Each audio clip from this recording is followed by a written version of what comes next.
नमस्कार दोस्तों, ये हमारा एनर्जी का सेकंड चैप्टर है। इसमें हम पढ़ेंगे गतिज ऊर्जा और स्थितिज ऊर्जा क्या होती है। हमने जो प्रकार थे देखो इसके पढ़ लिए। अब हम इसमें पढ़ेंगे कि ये क्या होती है और इसके फॉर्मूला क्या है और ये किन किन बातों पर निर्भर करती है, किन किन कारकों पर निर्भर करती है। और कुछ एग्जाम में आए हुए क्वेश्चंस भी देखेंगे और हम देखेंगे कि जो पत्थर को ऊपर की ओर फेंका, पत्थर को नीचे गिराया और पेंडुलम से रिलेटेड इसके क्वेश्चंस करेंगे। तो वीडियो को अंतिम तक देखें, लास्ट तक देखें, ताकि आपके सारे कंसेप्ट क्लियर हो। इससे जस्ट पहले हमने गति जो ऊर्जा के प्रकार है वो हमने यहाँ पर अपलोड कर चुके हैं। तो शुरुआत करते हैं। सबसे पहले हम बात करते हैं यहाँ पर गतिज ऊर्जा की। गतिज ऊर्जा की डेफिनेशन वगैरह हमने लास्ट लेक्चर में देख लिया क्या होती है ये काइनेटिक एनर्जी। देखो हमने लास्ट लेक्चर में पढ़ा था कि गतिज ऊर्जा किसकी वजह से होती है। बस इतना सा ध्यान रखना, गति के कारण ऊर्जा। क्या है? गति के कारण ऊर्जा। गति के कारण ऊर्जा गतिज ऊर्जा है, एनर्जी ड्यू टू मोशन। अब हम यहाँ पर ज़्यादा डेफिनेशन की बात नहीं करेंगे। यहाँ पर हम देखेंगे टेक्निकल टर्म्स क्या होती है, इसके फॉर्मूलेस क्या है और एग्जाम में क्वेश्चंस कैसे पढ़ेंगे गति से रिलेटेड। तो सबसे पहले हम यहाँ पर बात करते हैं। देखो गतिज ऊर्जा को मैं लिखूंगा के ई, काइनेटिक एनर्जी। देखो अब मैं गतिज ऊर्जा जब भी लिखूंगा तो क्या लिखूंगा, इसके के ई है ना, काइनेटिक एनर्जी। फॉर्मूला होता है हाफ एम वी स्क्वायर। ध्यान रखना, फॉर्मूला क्या होता है, हाफ एम वी स्क्वायर। जैसे मान लो ये कोई वस्तु है जिसका द्रव्यमान है एम और ये वी वेग से गति कर रही है। ये वी वेग से गति कर रही है और द्रव्यमान क्या है, एम।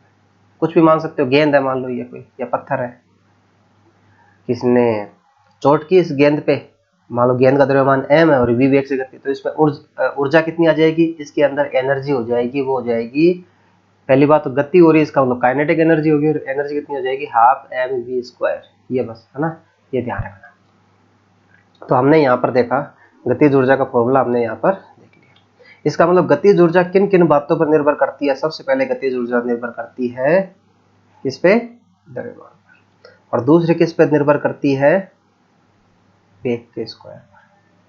ठीक है बच्चों, ध्यान क्या रखना, गतिज ऊर्जा सबसे पहले किस पे निर्भर करती है, द्रव्यमान पे, और दूसरा किस पे, वेलोसिटी। एग्जाम्पल के लिए एक आपका अगर एक 100 की स्पीड से साइकिल आ रही है और एक 100 की स्पीड से कार आ रही है, एक है साइकिल और एक है कार, किससे आपको चोट ज्यादा आएगी, तो ऑब्वियसली कार से ज्यादा चोट आएगी। क्यों? क्योंकि कार का द्रव्यमान ज्यादा है। दूसरा, आप मान लो इसमें इस तरह से समझो कि एक कार है और एक साइकिल है और दोनों की स्पीड क्या है, दोनों की स्पीड है मान लो कि 100 किलोमीटर पर आवर। चोट किस में ज्यादा आएगी, चोट साइकिल में कम आएगी और कार में ज्यादा आएगी। एनर्जी किस में ज्यादा होगी, कार में होगी, क्योंकि कार का द्रव्यमान ज्यादा है। दूसरा, यहाँ पर देखो दो कार है, मतलब पहले दो कार है और सेम कार है। पहली बार यदि वो कार 100 की स्पीड से आ रही है और दूसरी बार यदि वो कार 200 की स्पीड से आ रही है, मान लो एक बार, अब वो चोट किस में ज्यादा आएगी, एनर्जी किस में ज्यादा होगी। कार तो वही है, द्रव्यमान समान है, लेकिन अगर स्पीड बढ़ा दी, वेलोसिटी बढ़ा दी, तो यहाँ पर क्या होगी, गतिज ऊर्जा बढ़ गई। ठीक है बच्चों, तो इस तरह से हमको एनालिसिस करना और ध्यान रखना है कि ये कैसे काम आएगा। तो ये मैं क्यों बता रहा हूँ, इसको समझो। ये इस तरह से बताया जाता है, एग्जाम में क्वेश्चंस कैसे बनते हैं वो देख लो एक बार। इस तरह से आता है, यदि किसी वस्तु का द्रव्यमान 2 गुना कर देते हैं, तो 2 गुना कर दे तो गतिज ऊर्जा क्या हो जाएगी, तो देखो एक बार, आपको पता है कि गतिज ऊर्जा क्या है, द्रव्यमान के समानुपाती है। Kinetic energy is directly proportional to mass. इसका मतलब मास को 2 गुना किया तो गतिज ऊर्जा भी क्या हो गई, 2 गुना हो गई। देखो यहाँ पे अगर 2 रखेंगे तो यहाँ पर भी क्या हो जाएगा, 2। इसका मतलब गतिज ऊर्जा भी क्या हो जाएगी, 2 गुना, क्योंकि सिर्फ मास के स्क्वायर के नहीं है, सिर्फ मास के है ना, सिंपल। तो यहाँ पे क्या हो जाएगा, 2 गुना हो जाएगी, 2 गुना। काइनेटिक एनर्जी कितनी हो जाएगी, 2 गुना। यदि यहाँ पर ये वाला क्वेश्चन है, अगर ये इस तरह से पूछ ले, आपको एग्जाम में पूछा हुआ है, अगर ये पूछ ले यदि किसी वस्तु या यदि किसी कार का वेग 2 गुना कर देते हैं, वेग 2 गुना कर दे तो गतिज ऊर्जा क्या हो जाएगी, गतिज ऊर्जा क्या हो जाएगी। बच्चों ये अलग है, देखो क्वेश्चन यहाँ पर हमको क्या समझना है। यहाँ पे देखो एक बार, हमको पता है कि गतिज ऊर्जा है वो वेलोसिटी के स्क्वायर के प्रोपोर्शनल है। यहाँ पे सिंपल वेलोसिटी के नहीं, वेलोसिटी के स्क्वायर के, वेग के स्क्वायर के। इसका मतलब आप इसको समझो कि गतिज ऊर्जा हमने क्या कर दिया, वेग को डबल कर दिया। इसका मतलब वेग की जगह 2v लिख दो। इसका मतलब यहाँ पर हो जाएगा 4v स्क्वायर। पहले क्या थी, v स्क्वायर, और अब बताओ कितनी होगी, 4v स्क्वायर। इसका मतलब क्या हुआ, इसका मतलब ये हुआ कि यहाँ पर 3 गुना बढ़ गई और 4 गुना हो गई, तो क्या हो जाएगी यहाँ पर 4 गुना। ये बात समझ में आ गई ना आपको। अगर बोले कितनी, देखो ऊर्जा क्या हो जाएगी, 4 गुना हो जाएगी। कितनी बढ़ जाएगी, अगर ये बोले गतिज ऊर्जा कितनी बढ़ जाएगी, कितनी बढ़ जाएगी, तो कितनी बढ़ जाएगी, 3 गुना। ठीक है बच्चों, 4 गुना हो गई और 3 गुना बढ़ गई, 3 गुना बढ़ जाएगी। इस तरह के क्वेश्चन आपको ध्यान रखना है, एग्जाम में बार बार पूछे जाते हैं। ठीक है, अब देखो इसका मैं आपको पूरा एक कॉन्सेप्ट बता देता हूँ ताकि और आपके दिक्कत नहीं हो, नोट करके लिख लेना। देखो मान लो कि गतिज ऊर्जा है वो थी v स्क्वायर, हमने वेलोसिटी कर दी डबल, तो गतिज ऊर्जा क्या हो गई, ये 4v स्क्वायर। इसका मतलब पहले v स्क्वायर थी, अब 4v स्क्वायर हो गई। इसका मतलब यहाँ पर आपको ये समझना है कितनी बढ़ गई, 3v स्क्वायर। इसका मतलब पहले v स्क्वायर, अब 3 स्क्वायर, मतलब 3 गुना बढ़ गई। अगर आपको बोले कितने प्रतिशत बढ़ गई, तो देखो बच्चों प्रतिशत निकालते हैं तो कैसे निकालते हैं, कितनी बढ़ी, 3v स्क्वायर। किससे बढ़ी, v स्क्वायर से, गुणा 100। तो अगर आप इसको सोल्व करोगे तो कितना आ जाएगा, ये 300%। ठीक है, तो ये प्रतिशत बढ़ गई है ना। अब ये हो गई, अगर बोले कि काइनेटिक एनर्जी गतिज ऊर्जा कितनी हो जाएगी, तो 4 गुना। कितनी हो जाएगी, 4 गुना। कितनी बढ़ जाएगी, 3 गुना। कितने प्रतिशत बढ़ जाएगी, 300%। कितने गुना, कितने प्रतिशत हो जाएगी, तो कितनी हो गई, 4v स्क्वायर। किससे हो गई, v स्क्वायर से, गुणा 100। तो बच्चों v स्क्वायर से v स्क्वायर क्या हो गया, कैंसिल हो गया, तो ये हो गया 400%। तो बच्चों यहाँ पे ध्यान रखना 400% यहाँ पर। तो बच्चों यहाँ पर ध्यान क्या देना आपको, यहाँ पर ध्यान रखना है कि ये तो क्या हो गया, बढ़ गई गतिज ऊर्जा और ये हो गई। ठीक है, इस तरह के क्वेश्चंस भी एग्जाम में कई बार पूछे जाते हैं। ठीक है, तो आपको ध्यान रखना है। ठीक है, तो गतिज ऊर्जा से रिलेटेड हमने देख लिया गतिज ऊर्जा क्या होती है। अब एक नोट करके लिख लेना इसमें, जब भी हम गतिज ऊर्जा की बात करेंगे, जब भी हम काइनेटिक एनर्जी की बात करेंगे, तो किसकी बात करेंगे। देखो अगर आपने गेंद को चोट की, या आपने कोई आपने गेंद को चोट किया किसी बैट से, तो एक बात हो, गेंद का वजन घट जाता है या बढ़ जाता है क्या। अगर आप गेंद को फेंक रहे हो या गेंद से चोट कर रहे हो या कार जा रही है, तो ऐसा नहीं कि कार का वजन पहले 1000 किलो था अब 500 किलो हो गया, या गेंद का वजन मतलब 500 ग्राम था अब जो 250 ग्राम हो गया, ऐसा नहीं होता। इसका मतलब लगभग द्रव्यमान कांस्टेंट रहता है, द्रव्यमान बहुत ही कम घटता बढ़ता है, बहुत ही कम केसेज में द्रव्यमान घटता बढ़ता है। लेकिन ज्यादातर जो केस होगा वहां पर क्या होगा, द्रव्यमान कांस्टेंट रहेगा। इसलिए ध्यान रखना जब भी गतिज ऊर्जा की बात होगी तो हम किसकी, वेग की बात करेंगे। किसकी बात करेंगे, वेग की बात करेंगे।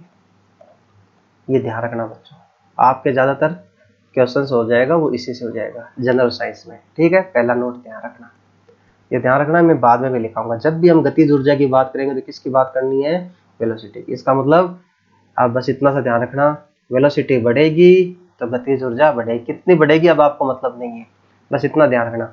वेलोसिटी घटेगी तो गतिज ऊर्जा घटेगी, वेलोसिटी 0 मतलब गतिज ऊर्जा अगर इतना ध्यान रख लिया तो आपके क्वेश्चन गलत नहीं होंगे। तो ये 3 बातें ध्यान रखना बच्चों, ठीक है। अब हम बात करते हैं नेक्स्ट यहाँ पर स्थितिज ऊर्जा की, और फिर हम उन दोनों को एक साथ देखेंगे। अब बात करते हैं हम यहाँ पर स्थितिज ऊर्जा, स्थितिज ऊर्जा की, पोटेंशियल एनर्जी की, पोटेंशियल एनर्जी। अब देखो ये क्या होता है समझने से। मान लो कि कोई पत्थर है और उसको आपने ऊपर की ओर फेंका, ऐसे पत्थर ऊपर की ओर फेंका और ये पत्थर इधर आ गया। मान लो h ऊंचाई तक फेंका, पत्थर को आपने फेंका h ऊंचाई, पत्थर का द्रव्यमान मान लिया m है,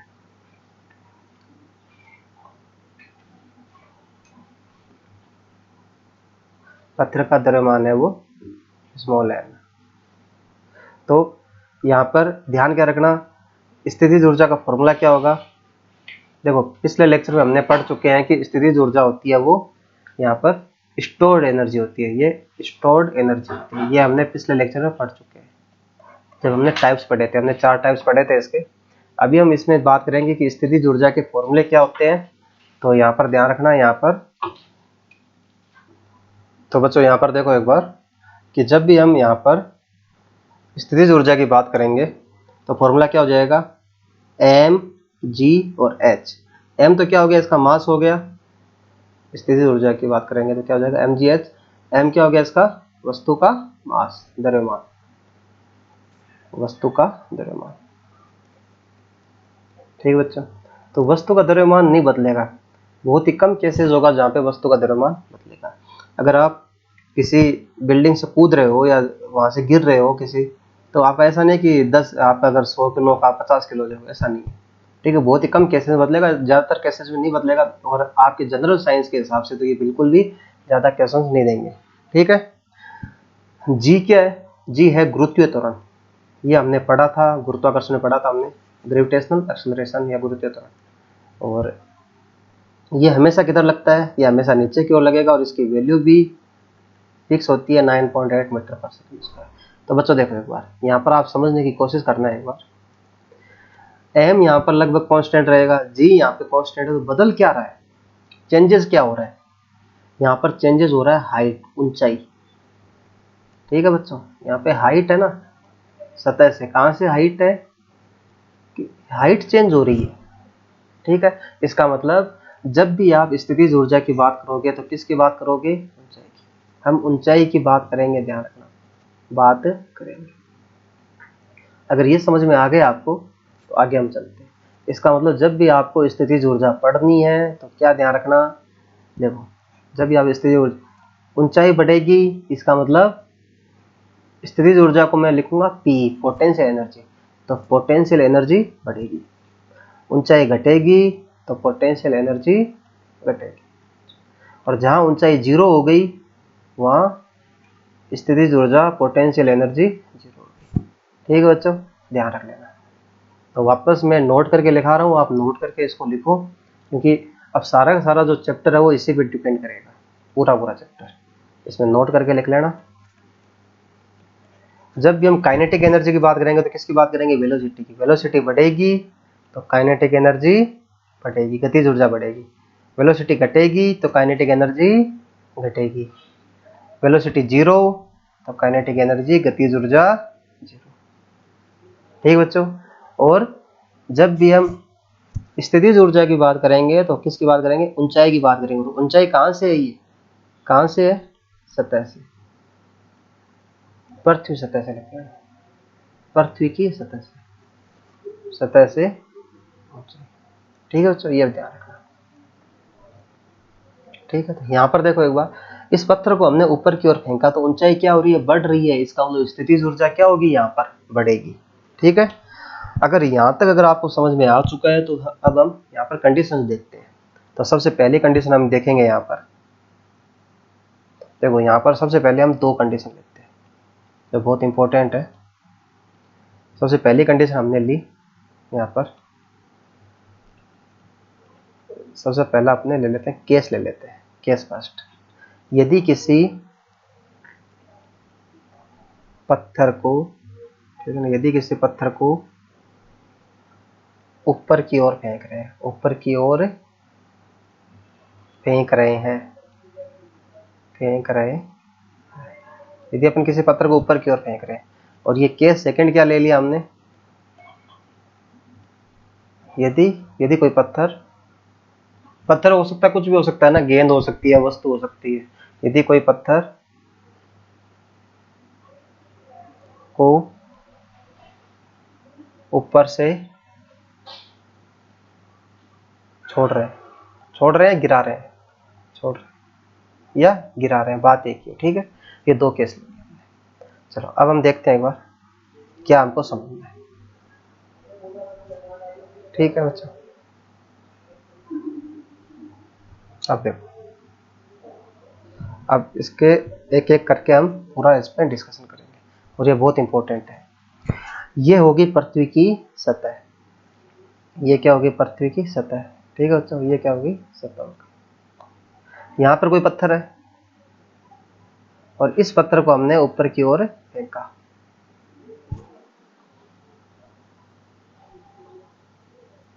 तो देखो एक बार, पत्थर को अपन ऊपर की ओर फेंक रहे हैं, तो पत्थर क्या हुआ, ऊपर की ओर जा रहा है। तो हाइट क्या हो रही है, ऊंचाई बढ़ रही है। देखो यहाँ पर ऊंचाई कितनी है, यहाँ पर आप इसको समझना एक बार, यहाँ पर ऊंचाई कितनी है, यहाँ पर ऊंचाई 0 है। यहाँ पर ऊंचाई क्या हो गई, मैक्सिमम, क्योंकि यहाँ तक जा रहा है पत्थर। इसका मतलब यहाँ पर स्थितिज ऊर्जा क्या हो गई, 0। आप समझना एक बार, मैंने क्या बोला था, जब भी स्थितिज ऊर्जा की बात करेंगे तो किसकी बात करेंगे, ऊंचाई की बात करेंगे। और जब भी, अब देखो यहाँ पर स्थितिज ऊर्जा क्या हो जाएगी, यहाँ पर हो जाएगी मैक्सिमम, क्योंकि हाइट क्या हो गई यहाँ पर, मैक्सिमम। ठीक है बच्चों, इसका मतलब 0 से, अब देखो 0 से अगर अधिकतम की ओर जा रहा है, इसका मतलब क्या होगा, स्थितिज ऊर्जा क्या होगी, बढ़ेगी घटेगी, बढ़ेगी। ये ध्यान रख लेना। अब देखो, जब आप पत्थर को फेंकते हो तब क्या होता है, वेग अधिकतम होता है, मैक्सिमम। वेलोसिटी क्या होती है, मैक्सिमम। जैसे जैसे ऊपर जाता है इसका वेग घटता रहता है, और यहाँ जाके ऐसा लगता है जैसे पत्थर रुक गया हो, इसका मतलब यहाँ पर वेग क्या होता है, 0 होता है बच्चों। तो क्या होगा समझो, यहाँ पर यदि वेलोसिटी मैक्सिमम है, इसका मतलब गतिज ऊर्जा क्या होगी, यहाँ पर मैक्सिमम। ठीक है बच्चों, और वेलोसिटी 0 है, इसका मतलब यहाँ पर गतिज ऊर्जा क्या हो जाएगी, 0 हो जाएगी। बस देखो, बिल्कुल सिंपल तरीके से समझना है। अब देखो, मैक्सिमम से 0, इसका मतलब ऊपर जाएंगे तो गतिज ऊर्जा क्या हो जाएगी, यहाँ पर ध्यान रख लेना, गतिज ऊर्जा क्या हो जाएगी, घटेगी। अगर ये आपको समझ में अगर आ गया है तो इसमें कोई दिक्कत नहीं। यदि किसी पत्थर को ऊपर की ओर फेंक रहे हैं, यदि किसी पत्थर को ऊपर की ओर फेंक रहे हैं, तो ऊंचाई बढ़ रही है, इसका मतलब स्थितिज ऊर्जा बढ़ेगी। वेलोसिटी घट रही है, इसका मतलब गतिज ऊर्जा घटेगी। यहां तक आपको समझना है। ठीक है, अब सेकंड वाली कंडीशन लेते हैं इसमें। अगर ये अगर आपको समझ में आ चुका है तो अपन सेकंड वाली लेते हैं।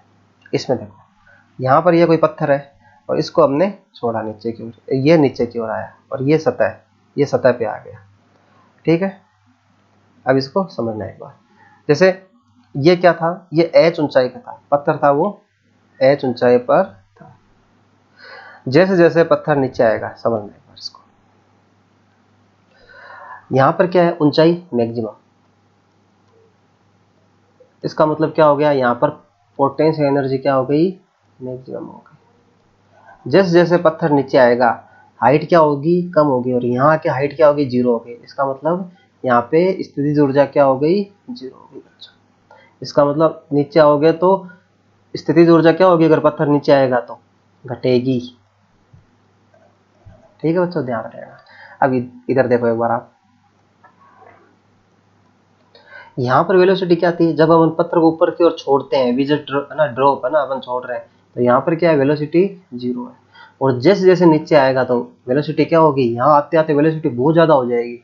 जब कुएं में कोई पत्थर फेंकते हैं ना, तो नीचे जाते जाते उसकी वेलोसिटी बहुत ज्यादा हो जाती है, वेलोसिटी बहुत ज्यादा हो गई। इसका मतलब यहाँ पर गतिज ऊर्जा क्या हो गई, 0। यहाँ पे गतिज ऊर्जा क्या हो गई, अधिकतम। देखो मैंने क्या बोला था, जो ऊपर जो नोट लिखा है उसी से मैं बता रहा हूँ सारा। इसका मतलब पत्थर नीचे आएगा तो गतिज ऊर्जा क्या हो जाएगी, गतिज ऊर्जा क्या हो जाएगी, घटेगी बढ़ेगी, बढ़ेगी। ठीक है बच्चों, ये बात ध्यान रख लेना। अगर कॉन्सेप्ट क्लियर है तो आपकी कोई दिक्कत नहीं है, सारे आपके कॉन्सेप्ट यहाँ पर सारे दिक्कत नहीं। अब देखो गतिज ऊर्जा, देखो पत्थर ऊपर जा रहा है, इसको आप इस तरह समझना, यदि पत्थर ऊपर जा रहा है तो स्थितिज ऊर्जा बढ़ रही है, लेकिन गतिज ऊर्जा घट रही है। यहाँ पे देखो पत्थर नीचे आ रहा है तो स्थितिज ऊर्जा घट रही है, तो गतिज ऊर्जा बढ़ रही है। यहाँ पर अगर आप कुछ यहाँ पे निकालो, कोई ना कोई मतलब क्या कुछ यहाँ पर कंक्लूजन निकालो। कंक्लूजन क्या निकालोगे, इसका मतलब यदि पोटेंशियल एनर्जी बढ़ रही है तो क्या होगा, काइनेटिक एनर्जी घट रही है। देखो एक बार यहाँ पे देखो, पोटेंशियल एनर्जी घट रही है तो काइनेटिक एनर्जी यहाँ पर क्या हो रही है, बढ़ रही है। इसका मतलब दोनों एक साथ नहीं बढ़ेगी, दोनों एक साथ नहीं घटेगी।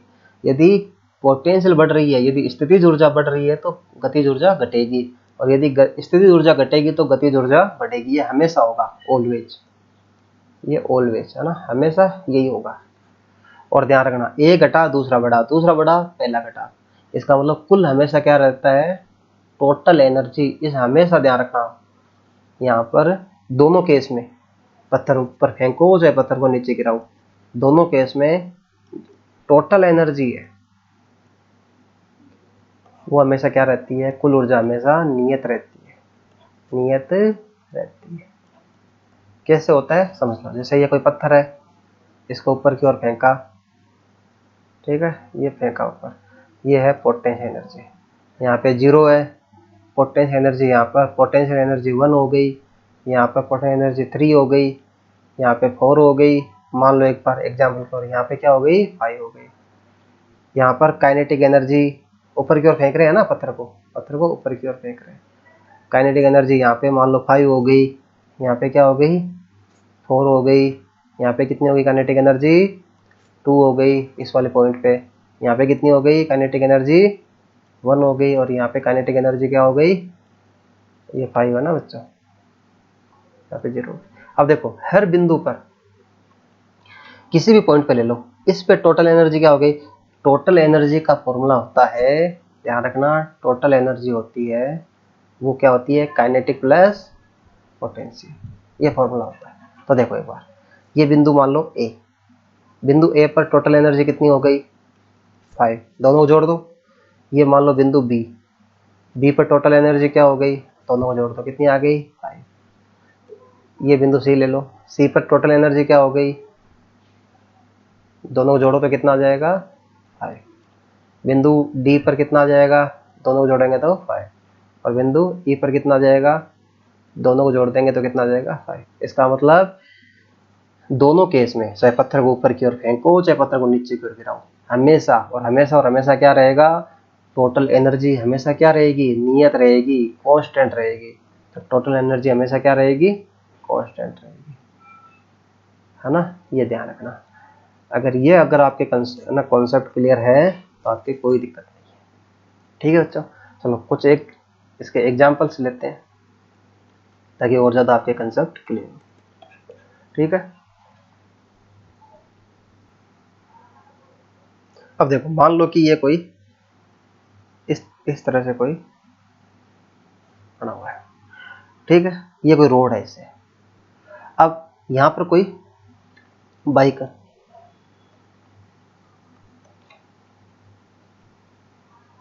बाइक यहाँ पे जा रही है। अब देखो, और ये क्या हो गई,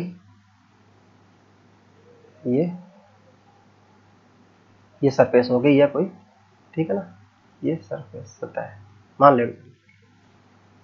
अब क्या है, ये हाइट पे है, ये हाइट पे है, इसका मतलब सतह से हाइट पे होने पर इसमें क्या आ गई, पोटेंशियल एनर्जी, और ये क्या है, मैक्सिमम। अब देखो अगर ये नीचे आएगी इधर, तो नीचे आएगी तो देखो हाइट क्या हो रही है, कम हो रही है, नीचे आने पर क्या हो रही है, हाइट कम हो रही है, लेकिन वेग क्या हो रहा है, देखो हाइट कम हो रही है और वेलोसिटी बढ़ रही है। इसका मतलब इधर अगर आएगी बिंदु, ये बिंदु ए मान लो, ये बिंदु बी मान लो, तो बिंदु ए से बी की तरफ आएगी तो क्या होगा बच्चों, देखो एक बार इसको समझना एक बार। बिंदु ए से बी की तरफ आएगी तो क्या हो जाएगा, हाइट कम हो रही है मतलब पोटेंशियल एनर्जी घटेगी और काइनेटिक एनर्जी क्या हो जाएगी, गतिज ऊर्जा बढ़ेगी। यहाँ तक आ गई, कोई दिक्कत नहीं। लो यहाँ पर ये बाइक आ गई, ठीक है। अब ये बिंदु क्या कर रही है, अभी बिंदु ये सी तक जाना है तो क्या होगा, अब वापस वही कहानी। देखो एक बार ये ऊपर जाएगी बाइक, ठीक है ना, ये बाइक ऊपर जाएगी तो क्या होगा, अब देखो अब हाइट क्या हो रही है, इधर इधर जा रहा है तो हाइट क्या हो रही है, हाइट बढ़ रही है। लेकिन ऊपर जाने पर वेलोसिटी क्या हो रही है, कम हो रही है। देखो ढलान पे चढ़ने पर वेलोसिटी क्या होती है, कम हो जाती है। इसका मतलब क्या हुआ, इसका मतलब बिंदु बी से सी तक जाने में पोटेंशियल एनर्जी क्या हो जाएगी, बढ़ जाएगी, लेकिन काइनेटिक एनर्जी क्या हो जाएगी, यहाँ पर समझना एक बार, कम हो जाएगी। लेकिन दोनों केस में टोटल एनर्जी क्या रहेगी, चाहे कैसे भी हो, इस पूरे केस में कुल ऊर्जा क्या रहेगी, हमेशा कुल ऊर्जा बच्चों नियत रहेगी, ध्यान रखना, ठीक है ना। और एग्जाम्पल देते हैं आपको, चलो इधर देखो एक बार, ये हम देखा होगा, ये अपन ने जब पढ़ा था गति में, तो ये पेंडुलम है और ये पेंडुलम जैसे इस तरह से गति गति कर रहा है पेंडुलम, और ये मैंने पेंडुलम बना दिया, ठीक है बच्चों। अब हम यहाँ पर कुछ बिंदु मान लेते हैं, ये बिंदु ए हो गया, ये बी हो गया और ये सी हो गया, ठीक है। अब देखो यहाँ पर क्या होता है, हमने देखा था यहाँ पर जब पेंडुलम हम पढ़ रहे थे, यहाँ पर आगे यहाँ पर आकर ऐसा लगता है जैसे पेंडुलम रुक गया हो। इसका मतलब यहाँ पर वेलोसिटी क्या हो गई, जीरो हो गई। यहाँ पर आकर भी ऐसा लगता है जैसे पेंडुलम रुक गया हो, यहाँ पर वेलोसिटी क्या हो गई, जीरो हो गई। इसका मतलब इन दोनों कंडीशन में काइनेटिक एनर्जी तो आप जीरो कर दो, क्योंकि काइनेटिक एनर्जी की बात करेंगे तो वेलोसिटी की बात करेंगे, ठीक है। यहाँ पर आपको कोई डाउट नहीं होना चाहिए। और जब यहाँ पर आएगा तो बहुत स्पीड से आएगा, इसका मतलब यहाँ पर वेलोसिटी क्या हो गई, यहाँ पर वेलोसिटी मैक्सिमम, बिंदु ए पर वेलोसिटी क्या होगी, मैक्सिमम। इसका मतलब यहाँ पर काइनेटिक एनर्जी क्या हो गई, मैक्सिमम, ठीक है बच्चों। यहाँ पर कोई डाउट नहीं होना चाहिए आपको। चलो नेक्स्ट की बात करते हैं अपन। अब देखो जब यहाँ पर पेंडुलम आ रहा है, पेंडुलम ये क्या है, मीन कंडीशन है। पेंडुलम यहाँ पर आया तो विस्थापन क्या हो गया, विस्थापन मतलब हाइट, विस्थापन क्या हो गया, अधिकतम। यहाँ पर विस्थापन क्या हो गया, इधर देखो इस वाले कंडीशन में विस्थापन क्या हो गया, यहाँ पर भी विस्थापन क्या हो गया, अधिकतम, मैक्सिमम। मतलब हाइट, देखो आप हाइट देखो ना, ये हाइट पे जा रहा है और ये हाइट कम हाइट पे आ रहा है। इसका मतलब क्या होगा, इसका मतलब आप ये समझना इसको, इसका मतलब यहाँ पर पोटेंशियल एनर्जी देखो ज़्यादा है तो यहाँ पर मैक्सिमम हो जाएगा, यहाँ पर क्या हो जाएगा, पोटेंशियल एनर्जी मैक्सिमम। अब यहाँ पर क्या है, हाइट जीरो है ना, यहाँ पर देखो हाइट क्या है, जीरो, कुछ है ही नहीं हाइट, यहाँ यहीं से तो स्टार्ट हो रहा है। इसका मतलब यहाँ पर पोटेंशियल एनर्जी क्या हो जाएगी, जीरो हो जाएगी, ठीक है बच्चों। इस तरह से हमको समझना है। लेकिन इस पूरे केस देखो, जहाँ पर ये जीरो तो ये मैक्सिमम, काइनेटिक जीरो तो पोटेंशियल मैक्सिमम, पोटेंशियल मैक्सिमम तो काइनेटिक, पोटेंशियल जीरो तो काइनेटिक मैक्सिमम। लेकिन इस पूरे केस में कुल ऊर्जा क्या रहेगी, हमेशा ध्यान रखना, कुल ऊर्जा रहेगी यहाँ पर नियत रहेगी बच्चों। तो बहुत सारे एग्जाम्पल हो गए, बहुत सारे इसमें बातें हो गई। सिर्फ दो ही बातें ध्यान रखनी है, जब भी काइनेटिक एनर्जी की बात करेंगे तो वेलोसिटी की बात करेंगे, और जब भी पोटेंशियल एनर्जी की बात करेंगे, स्थितिज ऊर्जा की बात करेंगे तो हाइट की बात करेंगे, विस्थापन की बात करेंगे। तो इसमें आपको कोई डाउट नहीं होना चाहिए आपको। Thank you very much. बहुत आपके अच्छे अच्छे कमेंट आ रहे हैं, डाउट भी पूछ रहे हो आप, तो वो बहुत अच्छा है और ये हमको मोटिवेट करेगा आगे के लिए। तो देखो ये पिछला लेक्चर आप देख सकते हो कि लास्ट लेक्चर में हमने क्या पढ़ा था कि कितने तरह की एनर्जी होती है। ये देखो हमने न्यूक्लियर एनर्जी पढ़ी थी, हमने ग्रेविटेशनल पढ़ा था, उसके बाद हमने पढ़ा था प्रत्यास्थ ऊर्जा पढ़ी थी, ठीक है ना। तो ये सारा हमने रासायनिक ऊर्जा हमने पढ़ी है, तो ये हमने लास्ट लेक्चर में पढ़ा था पूरा। तो ये नोट्स भी बना सकते हो आप पूरा, ये है ना साथ में, ठीक है बच्चों। हाँ, हमारा जो नेक्स्ट लेक्चर होगा वो रहेगा एनर्जी कंजर्वेशन पे। तो बहुत बढ़िया टॉपिक है और एग्जाम में पूछा जाता है। तो ध्यान रखना, हमारा जो नेक्स्ट लेक्चर रहेगा वो एनर्जी का पार्ट 3 रहेगा और उसमें हम बात करेंगे एनर्जी कंजर्वेशन की। ऊर्जा को न तो नष्ट किया जा सकता है, न ही उत्पन्न, इसको एक रूप से दूसरे रूप में रूपांतरित किया जा सकता है। Energy can be neither be destroyed और nor be created, it can be transferred from one form to another. तो एनर्जी कंजर्वेशन की बात करेंगे, इसमें देखेंगे किस एनर्जी का किस एनर्जी में कंजर्वेशन होता है या ट्रांसफर होता है, और इसके कुछ एग्जाम्पल देखेंगे। तो बहुत अच्छा लेक्चर है, बहुत इम्पोर्टेंट है, तो ज़रूर देखिए। Thank you very much. यदि आपको वीडियोस पसंद आ रहे हैं तो ये लाइक कीजिए, अदरवाइज आप स्किप भी कर सकते हैं, कोई दिक्कत नहीं है। बस अगर डाउट है तो डाउट ज़रूर पूछिए। Thank you very much.